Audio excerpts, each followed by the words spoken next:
What's up, JEFusion fans? This is Philip, and welcome back to another video. So, yep, I've been busy for a few weeks. So, anyways, let's get to talking about Omegahorn. And I haven't been talking about Omegahorn for like the past 2, 3 episodes. So, I think this is gonna cover like episodes 2 to 4. But instead of like talking about like major plot points, but I will mention some of it along the way.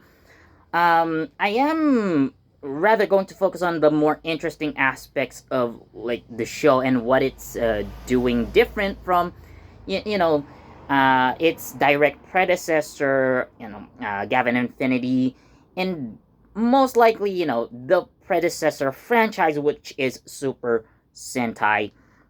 So, let's get to talking about Omegahorn, shall we?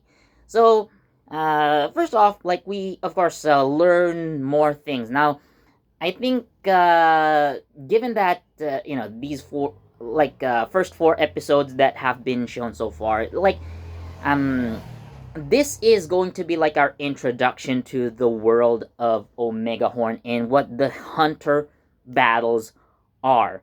So I might have mentioned in like the first episode review. So we learned that hunter battles can happen 2 ways. So number one is you actually summon the monster, or your Igor Gear monster, and number two is the possession mode, in which you have your Igorgir monster possess you, and then you can imbue yourself with whatever abilities that monster has. And in some cases, like, you get some pieces of equipment on your head. I think a great example of this would be Zankaku. So when Giriko uh, uses the possession for Zankaku, so she gains like a face mask, basically. That's her henshin, if you will. But given that her specialty is sword fighting, I guess she also gains like enhanced swordsmanship abilities, and her sword uh, gains more cutting power, cuts through stuff more easily. So that's what happens. And she also gets some sort of like a water element attribute added into it as well. Now, let's get into the main, you know, protagonist actually. So, Shout.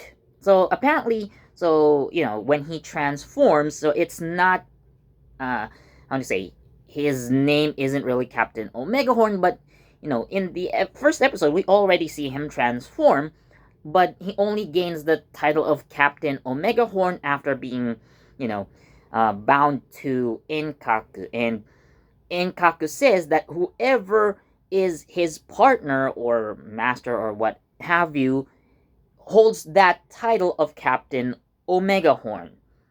Now, let's get into Enkaku, shall we? So, Enkaku, obviously, so you can summon him, and apparently the Omega Horn, the giant megaphone attaches onto his back. It becomes like a giant beam cannon. But, as expected, with the possession mode, so Shout can actually use fire techniques. So, we see, especially like in episode 3, yeah. Uh, so we see that Shout is able to use, like fire punches and kicks, and in around episode 4, so we actually also see him use Inkaku, or like he gains like claws, or like the flames can turn into claws, which are also awesome in my opinion. But of course, that's not all. So we also see him use the powers of Gokaku. So Gokaku is like the blue dog monster that is actually that originally belonged to the twins Isle and Al, but they decide to give their Igor gear to Shout, considering that they haven't mastered their Igor gear yet. So seeing Shout has like the stronger ego basically, which is you know what the monsters are like trying to use, or it will. I'll get into that a bit later. But with Gokaku, at least like it does enhance like physical ability with, especially like punching, because we see in episode 3 or 2, I guess. So uh so there is like a gatai formation with Gokaku splitting into two halves, and then each of them becomes like sort of a gauntlet for Enkaku, so he can punch through stuff harder. And that's basically the same thing that happens when you do the possession mode in um, Shout, or Captain Omegahorn has stronger punches as well. And again, we also see it in like other characters. Example in the most recent episode, episode 4. So Deiji uses Denkaku, which is an electric type monster. So he doesn't gain any armor or equipment whatsoever, but he moves a lot faster, as fast as lightning, you might say. And of course, given the effect of Denkaku, he was also able to control lightning. So we'll get into Deiji in a different video, because like it really deserves to be talked about like individually. So of course, we're gonna talk about Deiji and how he would connect into the world of Omegahorn and stuff like that's beyond, or that would still connect him back to Gavin Infinity. So that deserves another video. So, anyways, speaking of like lore in this world, so in the first episode, so we learned that all the horned beasts have battled each other in the ancient times, and Enkak ended up becoming like the winner, and he became the king of the horned beasts. So in episode 3, Giruko actually asks the question that we as the audience would have been thinking about since episode 1, or maybe even before Omegahorn started. So how come Enkaku transforms into a human? Like why, how, like what happened? So Enkaku just casually drops lore on us.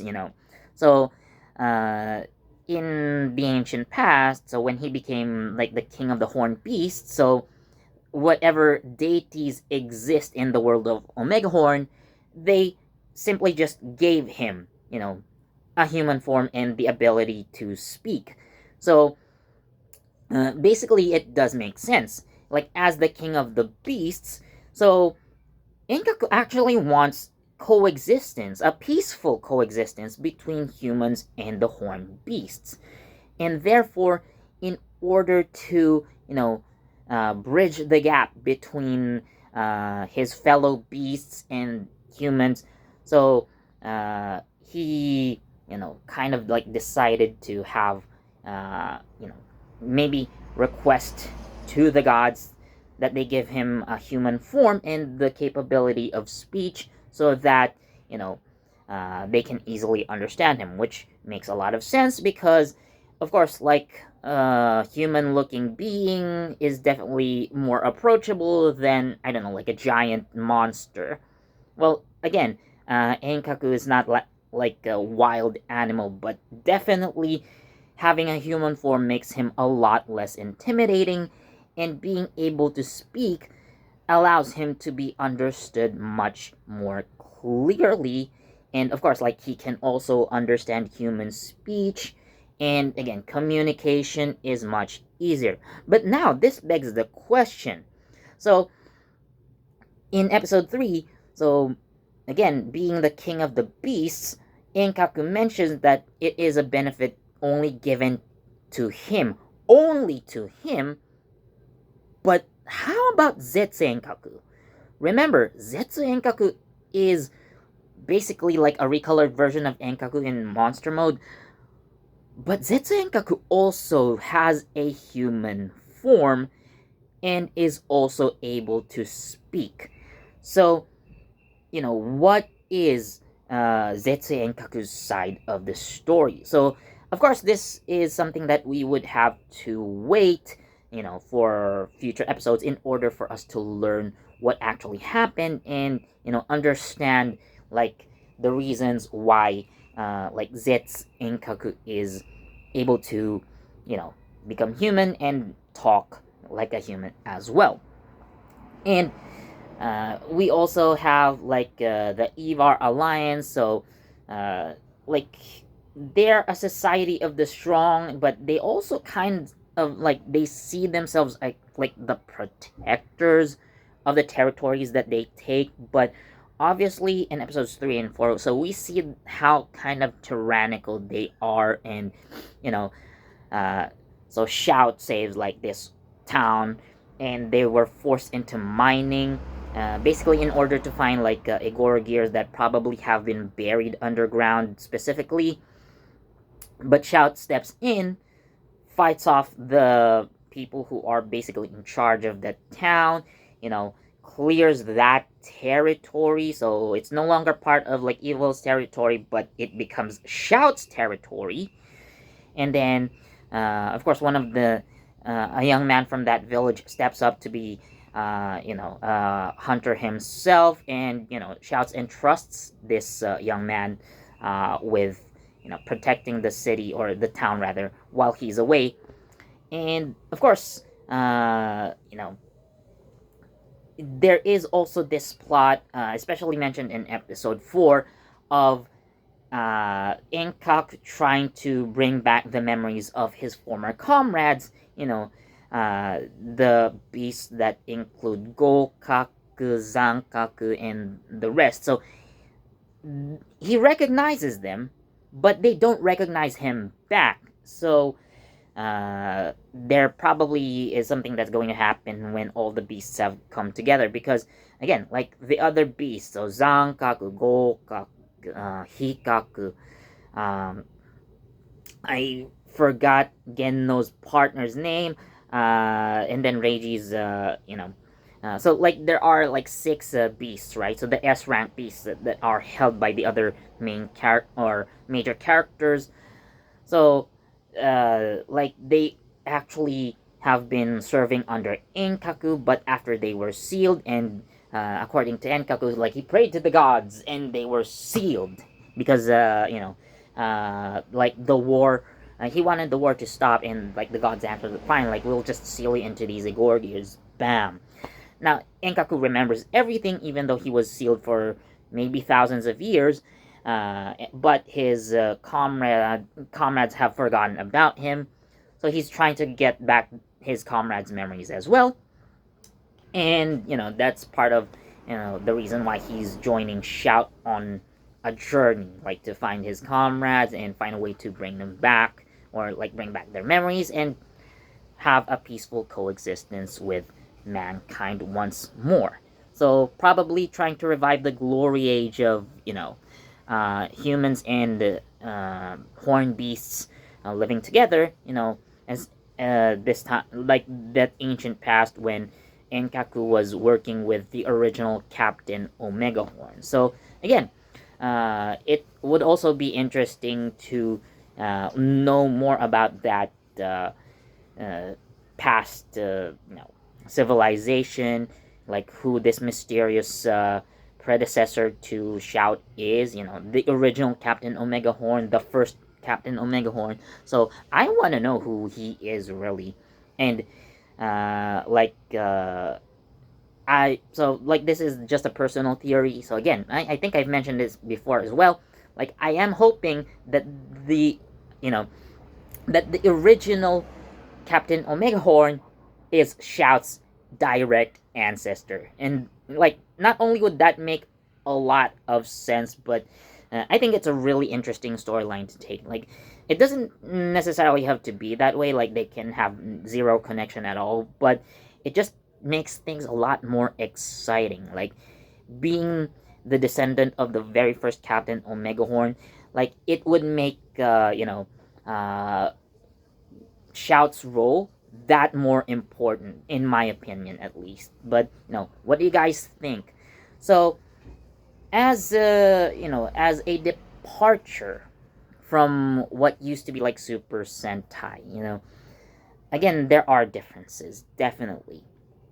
So, according to producer Junichiro Shirokura, Mr. Shirokura said that you know Gavin Infinity was one step of deviation away from Super Sentai. I mean, looking at Gavin Infinity in and of itself, there are still so many similarities, like heroes transforming into multicolored variants, basically. Again, like Gavin Bushido serves like the Blue Ranger role, Gavin Luminous is the Yellow Ranger role, and, you know, Gavin Raya is the Sixth Ranger counterpart, and they have like giant battles. They fight giant monsters at some points in the story, of course. Uh, so again, there are still very much. There's still very much again like a Super Sentai team just repackaged in like a Metal Hero like suit. But Captain Omegahorn, or Kakusei Hunter Omegahorn rather, is definitely more deviant from Super Sentai. According to producer Shirakura, he thinks that Omega Horn is 3 steps away deviating from Super Sentai. So there's definitely like a lot more of that original idea in there. Again, like when we think of giant monsters, like they were typically like the enemies of the heroes, but in this situation, like they are the partners, they are the source of power for our main character, you know, and like the monsters are supposed to be used to protect people. Of course, like depending on the user, in which case, like the Eva Alliance uses, the Egorgiers. They use the horned beasts to dominate, and things like that, which are considerably evil if like technicality is concerned. But nonetheless, the idea of monster battles, again, not necessarily like an original idea for Toy, to be completely honest, but it definitely like deviates more from Super Sentai. And again, like having only one character, technically like transforming into like the superhero again with Shout, of course. That's something that's very different. But again, like I've mentioned, considering that the Project Red is the replacement franchise to Super Sentai, at least for the time being, hopefully. So we see a lot of, we still see some remnants of Super Sentai within Captain Omegahorn, with again, of course, like our main character Shout is the quote unquote Red Ranger, but the major characters serve as some sort of like Ranger color. Again, the twins, Isle and Al, they, if you notice their clothing, so they wear blue accents, and their supposed partner Gokaku is a blue monster. Therefore, they take, both of them occupy the role of the Blue Ranger. So Giriko, on the other hand, so if she were a Super Sentai character, then she would have been a Purple Ranger, very much similar to Papillon Auger. So I guess that would have been her Ranger color if she were in a Super Sentai series. And then Hikaku's partner Basa, so she would have been a Green Ranger. and Genno would be a Yellow Ranger. Interestingly, Reiji's partner Hikikaku is an orange crab. So even though, yeah, Reiji is Gavin Infinity and he's supposed to be like the Red Ranger of that universe, he's apparently like using like orange for this season. Again, just to show the fact that Shout is the red of this season, and maybe despite not being obvious with the theme of his monster, we can say for all intents and purposes that Ivar would be a white ranger.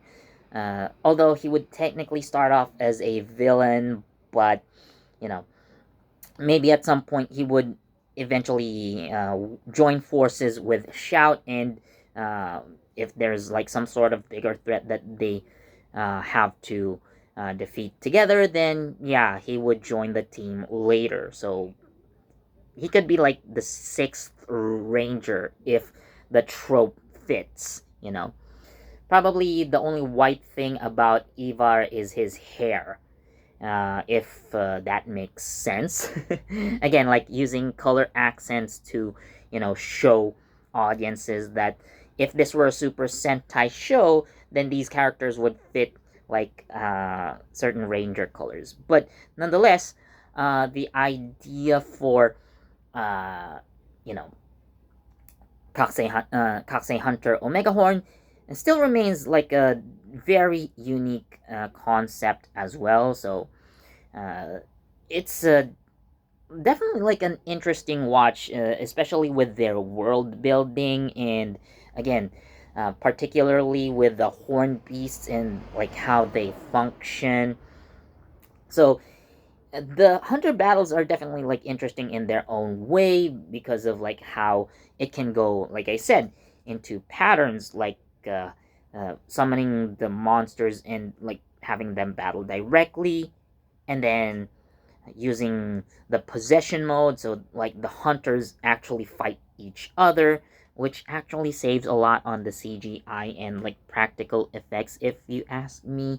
I understand that just like Gavin Infinity, Omega Horn is working on a low budget, I would say, which is why only one hero actually has it like a transformation, and like we only have two monsters that are, that actually have like suits, like action suits, Enkaku and Zetsu Enkaku, and the rest of the monsters are like CGI, particularly the S rank ones, and then you have like just like hand drawn avatars of like the other monsters, which are mostly like the A class monsters. So again, we also have that interesting system with like ranked monsters. So again, Enkaku and Zetsu Enkaku are like Omega class, assuming that they are the most powerful monsters in the show, and then like we have the S class, and then we have like the A class. But depending on the user, who knows, like an A class might be able to defeat Enkaku if the user's ego is stronger than Shout's, you know.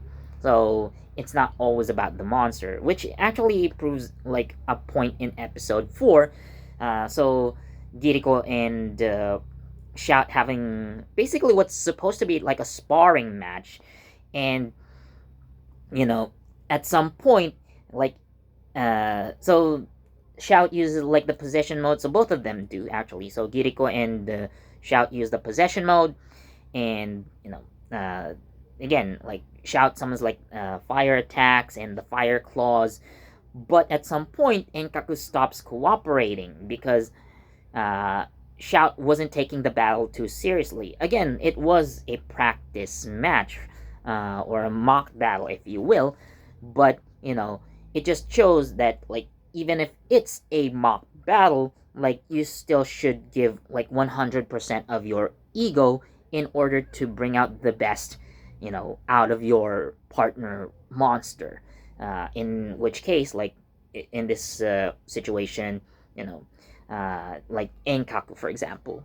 So, again, overall, Kakusei Hunter Omegahorn does have like its interesting plot points, and again, I'm still trying to. Honestly, like I'm not a fan of the suit still, but you know, the story, the plot, its world building is interesting, and I'm definitely staying here for the ride until the end. And of course, I want to see what happens with Reiji, so we'll get into that in a future video again. So, anyways, thanks for watching. As kind of, if you think of it, I haven't rated Captain Omegahorn so far, but like, I'm not gonna rate by each episode. So overall, like episodes 1 to 4, like I would still give it a solid 4 out of 5. Nothing really mind blowing, but it's solid in terms of like the story, like characters and the action. Even though again, it's not as grandiose as its predecessors, but like, it still gets the job done as a tokusatsu show, really. So yeah, it's still like a solid 4 overall in my opinion. But what do you guys think? Leave your comments down below. So anyways, thanks for watching. As always, please do leave a like, comment, share, subscribe, and don't forget that notification bell so you get the latest from JEFusion. This has been Philip, and I'll see you next time. Bye. Hunter time.